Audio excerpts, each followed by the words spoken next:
And both sides of the aisle have been out and about today, making those last pitches to Georgia voters ahead of Election Day tomorrow. To break down exactly what is going on and why it is so critically important right now, I have my colleague Andrew Kraft here.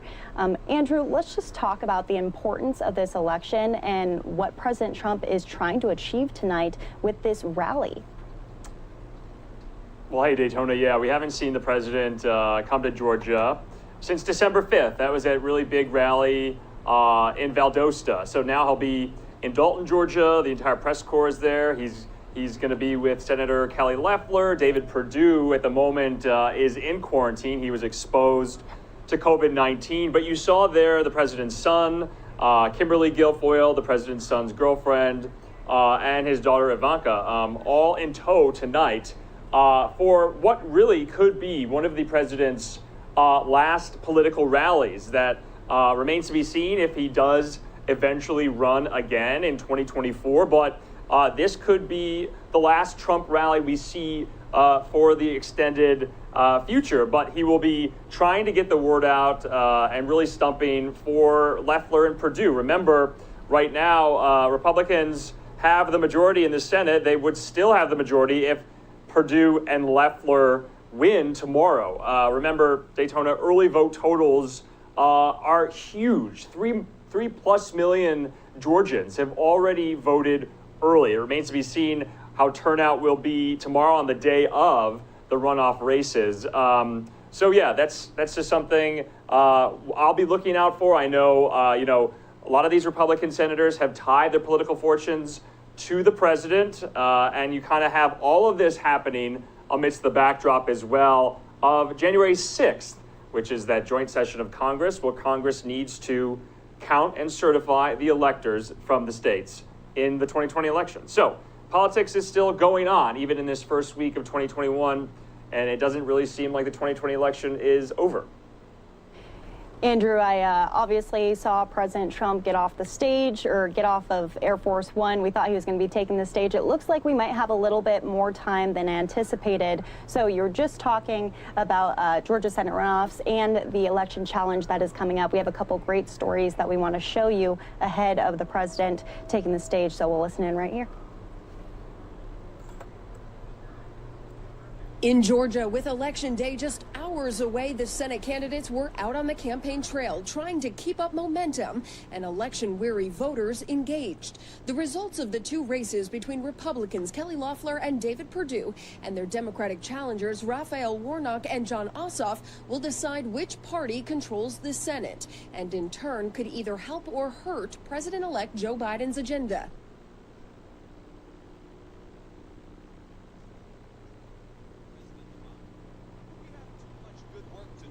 President-elect Joe Biden joining the campaign trail.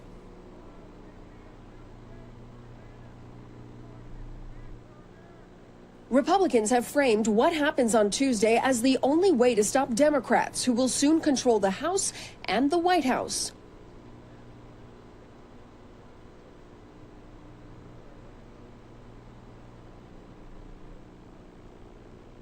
Monday night, President Trump is rallying in Georgia, where he's still fighting state officials over his own election loss. President Trump is accused of trying to pressure the Georgia Secretary of State to change the vote count. His Vice President, Mike Pence, is encouraging Georgians to focus on Election Day first. We'll have our day in Congress. We'll hear the objections. We'll hear the evidence. But tomorrow is Georgia's day. Already more than 3 million Georgians have voted early. Democrats are cautiously optimistic because more black voters appear to be turning out now than they did during the presidential election. In Washington, Lauren Blanchard, Fox News.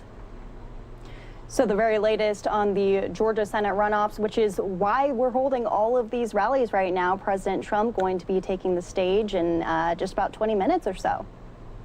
Yeah, and Daytona, just to kind of really emphasize how important these two runoff races are. Remember, hypothetically speaking, if the Democrats got 2 wins tomorrow with Ossoff and Warnock, that would give the Senate a 50-50 split down the middle. And so in the case where that happens, the vice president has to be the tiebreaker. And so even in the Trump administration, you saw many times Vice President Mike Pence act as the tiebreaker when things were very, very close, when they needed one more vote. And so you're going to essentially, if that happens, Vice President-elect Kamala Harris will act as that tie-breaking vote if we do see this 50-50 split. Now, if Loeffler and Perdue retain their seats, then that's not going to be a problem, and it'll be, I believe, a 52-48 majority for Republicans, and so that's why this is so crucial. So we're talking,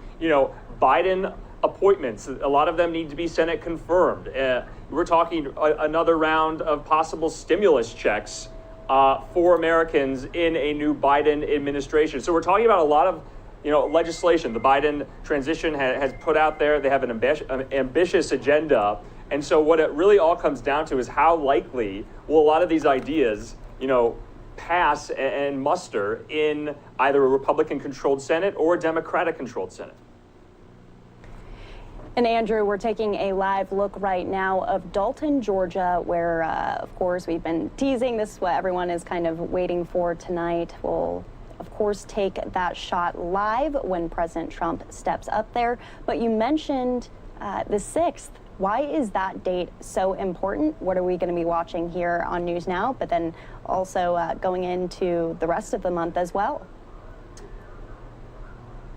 Right. So, yeah, on January 6th, Congress will convene in a joint session between the House and the Senate. The Vice President, normally presides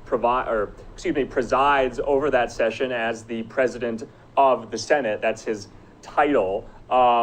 But a lot of people have been really, skeptical about, what will Mike Pence do? The president prizes loyalty amongst his supporters and allies in Congress. But, the vice president's role is largely ceremonial and procedural. He just essentially needs to preside over it. And what it essentially does on the 6th is the Congress needs to count the state's electors and certify them. And then after that, the inauguration takes place on the 20th for Joe Biden. But what we're seeing right now is a lot of challenges. And challenges normally are not unprecedented. There's been challenges in the past. But Daytona, the amount and the number of Republicans, House and Senate Republicans, who have said that they will contest certifying the election in Congress on the 6th, that's something we definitely have not seen before. There's some 11 senators in that chamber. There's some 140 House Republicans who have come out and said they'll contest and object to the certifying of the electors. And so this is something that I obviously, honestly did not expect. And this all kind of boils down.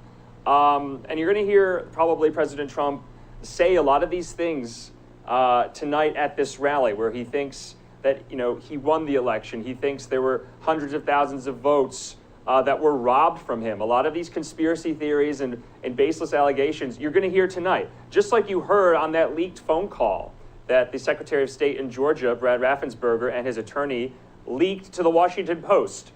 So you're going to hear a lot of what was in that phone call tonight, I presume, at this rally. Andrew, let's play out that other story here about what is going on in this congressional joint session, and then we'll come back and talk about something that Kelly Loeffler also came out today with on Twitter. Interesting stuff. Nearly a dozen Republican senators are proposing the creation of an election commission to investigate allegations of fraud. None of us are trying to overthrow an election. We're trying to say, hey, there are still lots of questions from millions of people out there, and we think those questions need to be answered. House GOP Chair Liz Cheney wrote a 21-page memo to her colleagues saying objections to the Electoral College, quote, set an exceptionally dangerous precedent. But President Trump is not backing down. He tweeted, "The surrender caucus within the Republican Party will go down in infamy as weak and ineffective." And the reason I'm having to stand here today is because there are people in positions of authority and respect who have said their votes didn't count. 2 Democratic members of Congress sent a criminal referral to the FBI, asking them to open an immediate investigation into whether President Trump broke federal and Georgia's state election law in a leaked phone call where he claimed Georgia's November election had widespread fraud.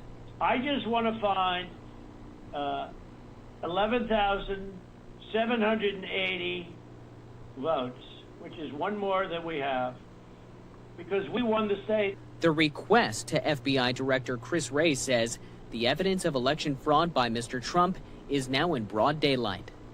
The chaos, confusion, conflict, and corruption that Donald Trump has inflicted upon this country is something to be evaluated by the historians. The president's attorney is accusing Georgia's Secretary of State and his staff of secretly recording their conversation and inappropriately leaking it. Ray Bogan, Fox News. And Andrew, we're taking this live look again from Dalton, Georgia. I believe Air Force One just touched down or is about to touch down. There was a camera shot that was up in the sky, so we should be seeing the president any time now, and we will cut to that once we get it. But like we mentioned before, Kelly Loeffler herself coming out and talking about this exact topic, putting out this tweet saying the American people deserve a platform in Congress permitted under the Constitution to have election issues presented so that they can be addressed. That's why on January 6th, I will vote to give President Trump and the American people the fair hearing they deserve and support the objection to the Electoral College certification process. Yeah, Daytona, so that was something I wanted to also mention, right? Senator Kelly Loeffler, for the last couple of weeks, she's been asked repeatedly, what will you do on January 6th? Will you? And then once this effort led by Senator Hawley and Senator Cruz came into the open of some 11 senators vowing to object to the results, she finally came out today and said she will join them and she will do that as well. Yeah, so this will be a continued topic just to bring you to a couple other live looks that we have our eyes on. This is the crowds that have come together. They've been there for hours, and this is kind of typical of what we saw of those campaign rallies for President Trump during the 2020 election. I'm getting some deja vu, Andrew.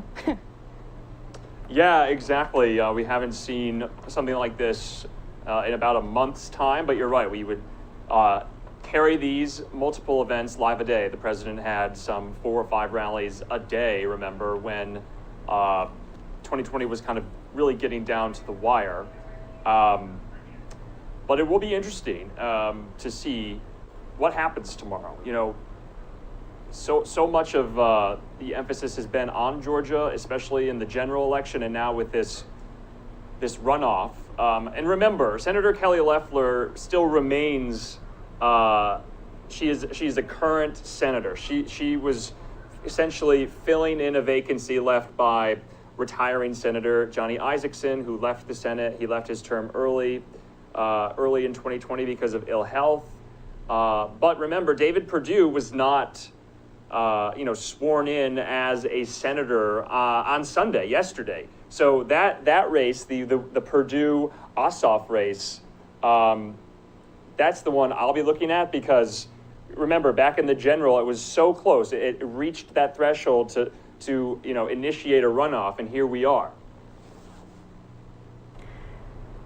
Yeah, and kind of last but not least, some interesting news coming out of the Georgia election office today and kind of being spurred from this weekend. There was a phone call between Secretary of State Brad Raffensperger and the president.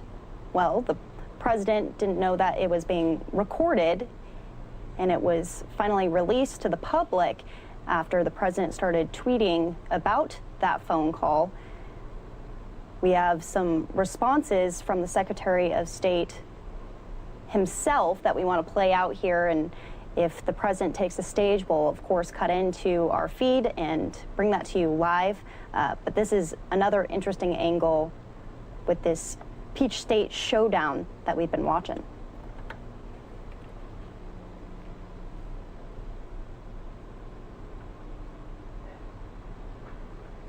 When he made his initial case, I said, Mr. President, the challenge that you have is that you have wrong data.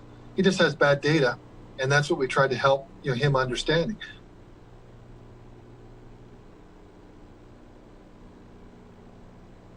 He was looking for any kind of advantage he could get, and I just don't see how he's going to get it. I never had really a chance to really knock down every one of the rumors.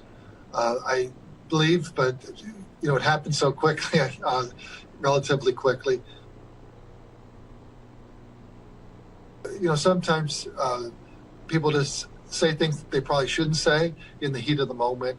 But at the end of the day, we'll find out where this all goes after Wednesday.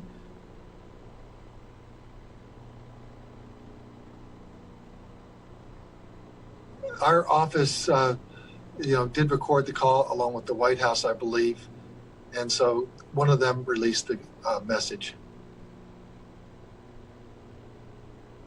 Understand that what we're really saying here in Georgia is that we're going to have fair and honest elections. Truth matters, facts matter. It's as simple as that.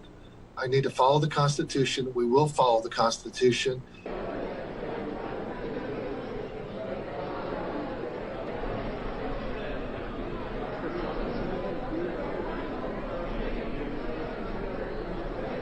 If they support a challenge of the electors for Georgia, they're wrong, dead wrong. So obviously that was kind of clipped together. That was an interview with the Associated Press, but audio of President Trump's phone call with Raffensperger was obtained by the Washington Post, and it was published in full.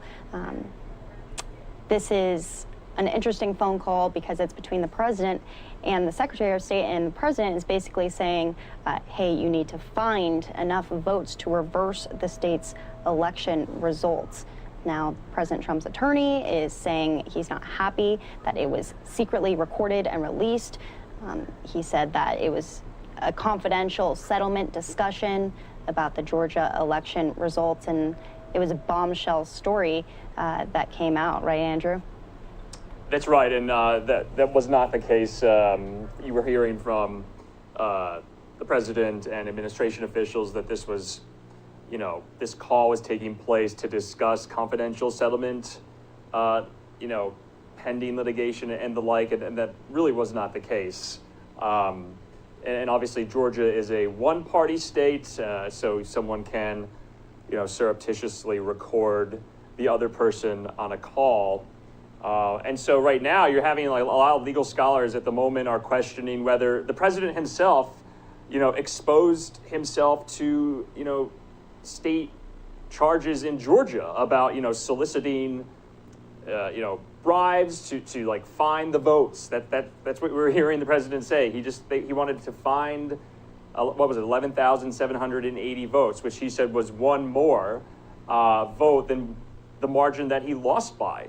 And Daytona, that's really tricky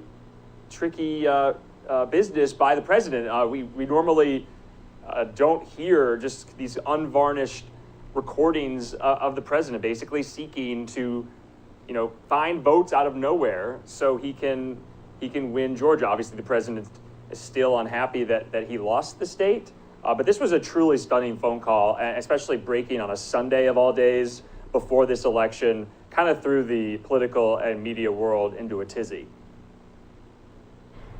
Yeah, Andrew, and I'm trying to bring up this tweet right now. This is actually the tweet that President Trump had in response. He said, I spoke to Secretary of State Brad Raffensperger yesterday about Fulton County and voter fraud in Georgia. He was unwilling or unable to answer questions such as the ballots under table scam, ballot destruction, out-of-state voters, dead voters, and more. He has no clue. Well, today, Gabriel Sterling, who is one of the election officials out there in Georgia, went claim by claim and kind of debunked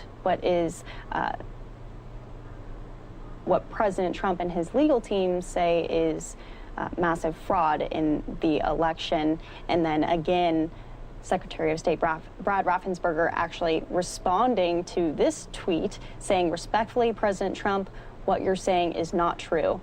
The truth will come out. So all eyes are on this week as we watch this electoral college vote and the challenges that follow it.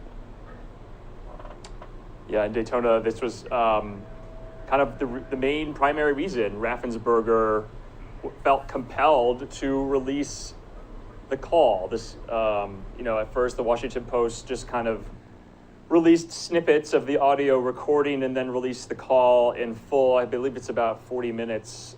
And so essentially the president was, asking state officials to say, find me these votes. And he's disagreeing with, how they carried out the election in the state of Georgia, presumably because he did lose the state. And so a lot of people thought it was quite stunning to hear the president himself essentially say, I want to find some more votes to help me win. I mean, that's essentially what that call was about.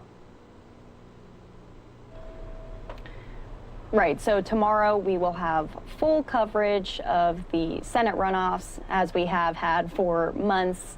We've really been watching the Peach State throughout the whole 2020 election. Lots of fraud allegations coming out of that state. Andrew, I remember you did the interview with Dominion voting machines. There was allegations of issues with those machines. Yeah, in Daytona, remember, just for those watching on NewsNOW, we are going to have live coverage of the runoffs tomorrow. We're going to be talking to reporters in the field as results are counted.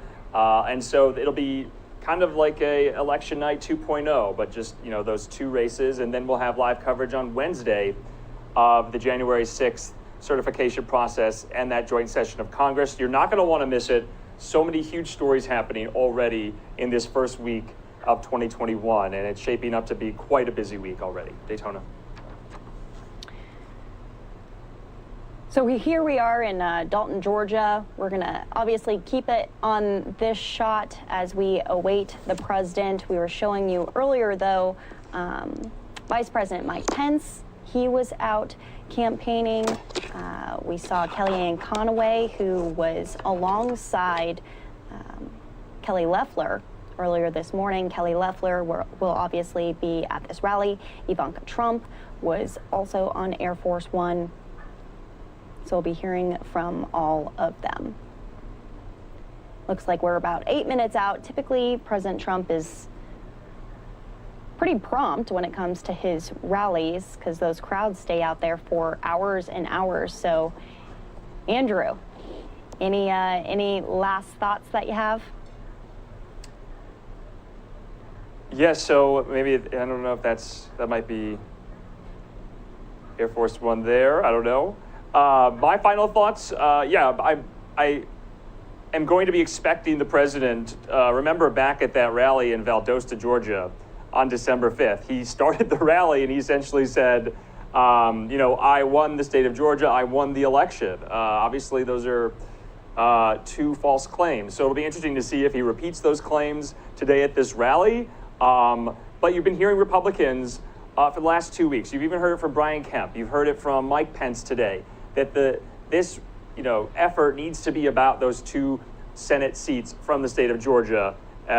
It can't be about really anything else. Brian Kemp, I remember, called them distractions. And so they're really trying to, hone in and kind of tailor the message to just Loeffler and Perdue and not try to get, in Kemp's words, distracted by, a lot of this other election news happening. But it's really, really hard to do that, Daytona, because you're here for the president himself, who is repeating these things at these rallies that he's holding and going to just for Loeffler and Perdue. So I believe that was Marine One there. Mm-hmm. Yeah, it was. It's a little bit dark, but I think we are about to see some arrivals here momentarily. Look at that crowd size, though. I mean, it really does look like the 2020 campaign events that President Trump was holding alongside Pence leading up to Election Day for November. That's right, and the president cites so often the sizes of his crowds as kind of plain evidence that he should have won the state of Georgia, and how could he not have won the state of Georgia with such large crowds, people coming out in the thousands and the thousands. But clearly that wasn't enough to bring him over the finish line there in the Peach State. So it'll be interesting to see, the weight that he carries still as the leader of the Republican Party, if he can bring out enough turnout for, tomorrow. Remember, I believe it was over the weekend, we saw the president say, tweeting essentially because he thinks all these baseless allegations basically, cost him the election there, that he used the words invalid and illegal, talking about, these own Senate races that, Republicans, they need those 2 seats. And so there's been a lot of contradictions and mixed messages, coming from the president's Twitter account about how important these races are, and how important it is for his supporters to get out and vote in them. That's one of the other concerns that you were seeing from, state party officials there in Georgia, the national party. They didn't want all these messages to kind of deter people from going out. If leaders in the Republican Party say, well, your vote doesn't count and it's all rigged anyway, that could have a deleterious impact on turnout itself.